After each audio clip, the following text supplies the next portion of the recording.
Agora, o que representa ser contra o Rodoanel no processo legislativo, no processo de conselhos ambientais, como no caso do Conselho Estadual do Meio Ambiente, ao qual eu pertenço? Significa também que o Rodoanel, ele, como uma obra de rodoviária de grande porte, ele tem vários problemas ambientais, principalmente porque ele corta o caminho das águas da metrópole, porque a metrópole se expandiu, parou na fronteira dos mananciais, e o Rodoanel faz esse entorno. Então, a área por onde passa o Rodoanel é a área mais sensível da região metropolitana de São Paulo, mais sensível do ponto de vista de ecossistema, é frágil por biodiversidade, por água, por todos os atributos ambientais que tem. Então, no Conselho Estadual do Meio Ambiente, as entidades ambientalistas optaram por uma estratégia de contraposição muito firme para que o próprio Ministério Público se sentisse pressionado no sentido da defesa dos bens ali representados, dos bens ambientais, que é água e é também biodiversidade. Não é? Se você dá uma volta pelo Rodoanel hoje sul, trecho sul, saindo a partir do Embu, a primeira coisa que você cruza é a várzea do Embu-Mirim. É uma várzea, é uma área alagadiça, é uma área de enorme biodiversidade, inclusive de pássaros migratórios. Aí em seguida você entra atrás da represa de Guarapiranga, com os seus formadores, que é o Embu-Mirim, que é da várzea que vai do Embu para lá, que o Rodoanel vai costeando.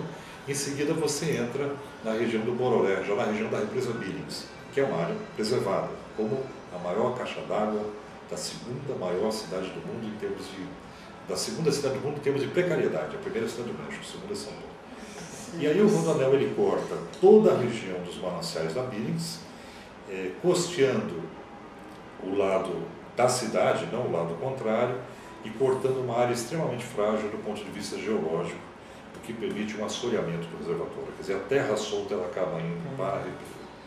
E cortando florestas, o tempo todo cortando florestas, aonde nós temos aí 280 espécies de animais, sendo desses 31 espécies em risco de extinção.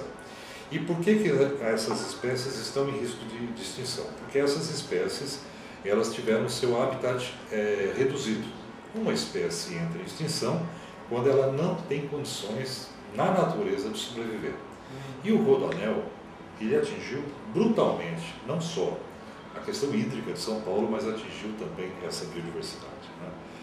Então, falar do Rodoanel, nós, cidadãos que usamos, usuários de estradas, dissemos assim, nós vamos chegar mais rápido, à Baixada Santista, nós vamos ter um trânsito melhor em São Paulo, mas esse é um modelo, na história da biodiversidade, de 4,5 bilhões de anos, que a gente está tomando uma decisão de destruir mais um pouco, e destruir muito, de um processo que vem há 4,5 bilhões de anos. E nós, como sociedade, ocupamos esse espaço só nesse momento histórico, nos últimos 50 anos.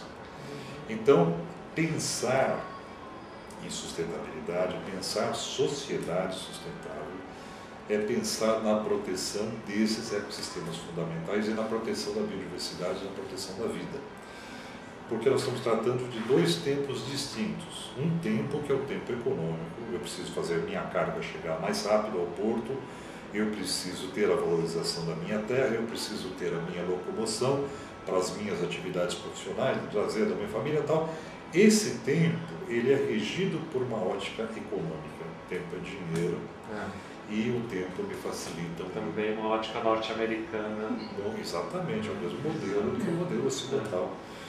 E por outro lado, para e passo a esse tempo, nós temos o tempo biológico, lento, que leva milhões de anos para uma transformação, e ele é muito sensível ao impacto muito forte da atuação humana no meio ambiente.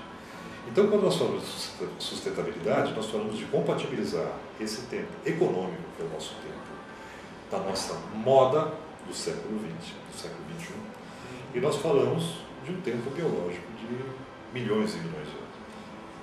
Se eu, por uma decisão de um momento na vida da sociedade, tomo a iniciativa de uma destruição ambiental muito forte, muito dura, como é que isso o que é que isso representa no processo histórico desse ciclo natural do planeta? Então, quando falamos de sustentabilidade, É preciso que a gente tenha clareza de como o rodoanel se coloca nesse processo. Além do mais, você está estimulando um modal de transportes que está diretamente associado à emissão de gases de efeito estufa que provocam o aquecimento global. E aí você entra numa outra esfera, que é a esfera da queima de combustíveis fósseis. Ou seja, fazer uma dura oposição ao rodoanel é dizer para a sociedade que o sistema de transportes adotado hoje é insustentável e se a gente ganha alguma coisa na nossa vida pessoal e na área econômica e financeira, por outro lado, nós estamos provocando um mal irreparável para os ecossistemas que envolvem essa grande metrópole de São Paulo. E o que se coloca como desafio futuro é a sobrevida das grandes regiões urbanas que concentram populações, atividades, etc. Um dos grandes problemas é a água para a manutenção do metabolismo dessa metrópole, que precisa de água para tudo, para produção, para serviços essenciais. Então, basicamente, é isso. Assim, a maior caixa d'água está aqui na Billings, né? E uma outra reserva de água de São Paulo é a Serra da Cantareira.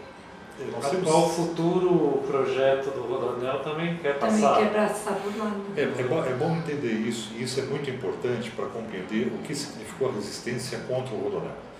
Em 1996, o Rodoanel foi apresentado.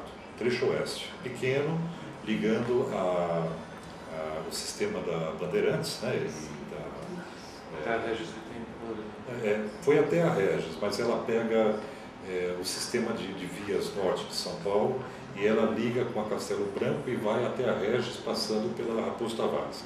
Então isso significa mais ou menos assim aquilo que se dizia que era a ligação do norte do estado com o sistema do Mercosul, que é a Regis Bittencourt e a alça do interior. E que esse segmento, ele se auto-justificava, não precisava estar no Rodoanel, mas ele era uma ligação necessária. E foi aprovado. Em seguida, já em 2001, entraram com o projeto de aprovação do Rodoanel como um todo, e esse projeto foi rechaçado pela sociedade. Nós caçamos 5 audiências públicas, o projeto era muito ruim. Ele passava sobre a Serra da Cantareira, sobre os mananciais, e nós conseguimos que o governo do estado desistisse do trecho norte. E aí o governo voltou, a partir de 2004, 2005, com a proposta do trecho sul, em seguida do trecho leste, e para o futuro, até 2013, 2014, do trecho norte. Então, o que é importante que as pessoas compreendam, quem não participou do processo, é que a resistência que foi feita contra o Rodoanel melhorou incrivelmente o projeto. Ele era muito ruim. O projeto de 2000, ele destruía os mananciais da Cantareira e, do ponto de vista de corte no solo, ele era construído sobre o solo e não em pilotis, não elevado. Então ele simplesmente rasgava os mananciais de ponta a ponta, sem muitos corredores de fauna e com grandes prejuízos aí inclusive para o sistema da barragem do Riacho Grande, que é o braço principal da Minas que abastece o ABC, e ele seria cortado não por via elevada, mas por corte transversal de morros, o que traria problemas enormes de assoreamento. Então o projeto é muito melhor que foi colocado. Agora, nós temos muita dificuldade de dizer o que faz menos mal, não é? Então sempre é preciso dizer para a sociedade ou no processo que a gente estabelece uma comunicação, de que a gente tem que trilhar um caminho de sustentabilidade e nunca fazer uma proposta de falsa generosidade, porque eu falo, é necessário o Rodoanel, então assim a gente vai construir de uma forma mais adequada, só que o dano ambiental, de qualquer forma, é gigantesco, né? Mas é preciso também se entender que o contrapoder exercido pela sociedade civil, pelo segmento ambientalista, ele leva à execução de um projeto muito mais favorável ao meio ambiente.